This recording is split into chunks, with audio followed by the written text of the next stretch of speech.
Welcome to a Proactive Impulse. My name is Mark Cosgrove.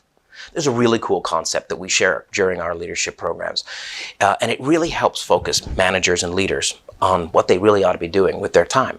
So when we think about it, you start your career and you're primarily responsible for operational duties. You're doing things.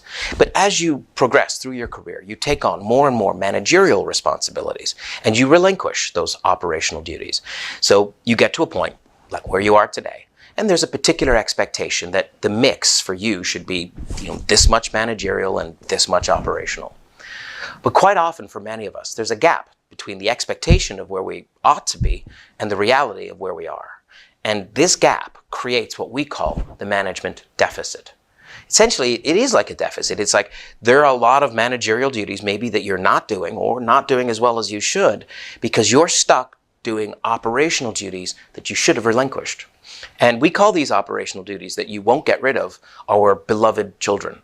Because for many of us, that's why we don't get rid of them. We like doing that. Those are the things that we excelled at, that we are very good at. And so we don't want to give them up. Or it could be maybe there's no one in your organization or in your department that you can give it over to. There's no one trained on it, or maybe there's no one you trust. So there's a whole bunch of reasons why you have these beloved children.